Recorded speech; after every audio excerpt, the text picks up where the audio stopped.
મિત્રો હવે આપણે આવી ગયા છીએ કપિલેશ્વર મહાદેવ મંદિર।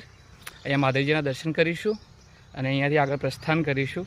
એના પછી હજી એક મંદિર બાકી છે અને પછી નંદી ઘાટ આવશે। નંદી ઘાટના પછી હોડિયામાં બેસી અને માં નર્મદાનો તટ આપણે ઓળંગીશું અને બીજા તટ તરફ જઈશું। હર હર મહાદેવ।